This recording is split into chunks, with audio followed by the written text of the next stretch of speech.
Is your child learning their shapes, letters or numbers? Or maybe they already know some, but they're having difficulty telling the difference between B's and D's, S and Z's, P's and Q's. Well, and there is a simple OT tip that we use.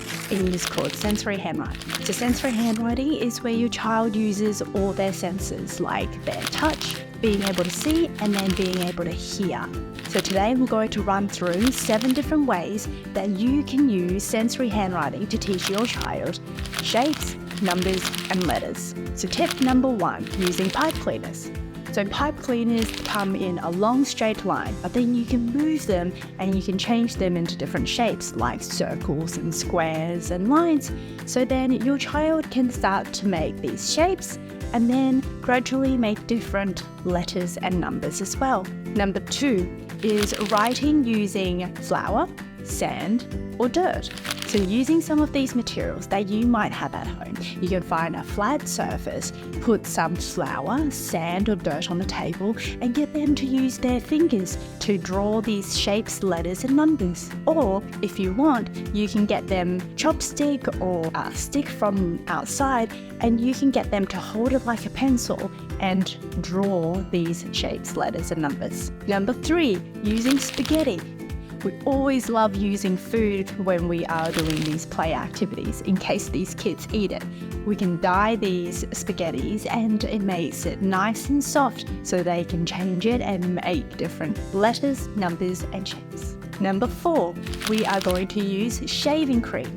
So shaving cream can get a little bit messy, but I love using this activity when they're in the bath or the shower. You can just spray some shaving cream on the walls and just get them to use their fingers to do some drawing. Number 5, we are going to glue some pom-poms or sequins onto a letter, and then after they've glued it on, they can use their hand and they can feel the different textures. Number 6, we can use our bodies to make the letters. We can try and make an S or a C, and sometimes we might need a partner to help us to make some of those letters that require more parts. Number 7, we're going to use a train or a car and we're going to get them to follow the tracks to make certain letters and numbers and shapes. So when we're teaching our child sensory handwriting, apart from touch, we also want them to see the letter.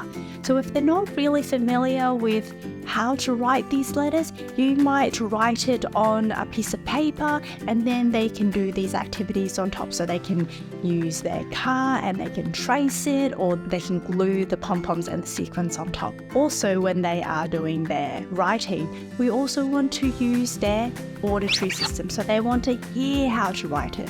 So if we're practicing the letter A, we might say, draw a circle and then a line down. Or if we're doing the letter B, a big line down, up and around. So we can use our words to help them remember how to write these letters. So these are some simple sensory handwriting strategies that you can use at home. If you like these videos, please like and subscribe below. You can read our blog articles on our website at readykids.com.au and sign up to our newsletter to receive weekly tips. Okay, bye for now.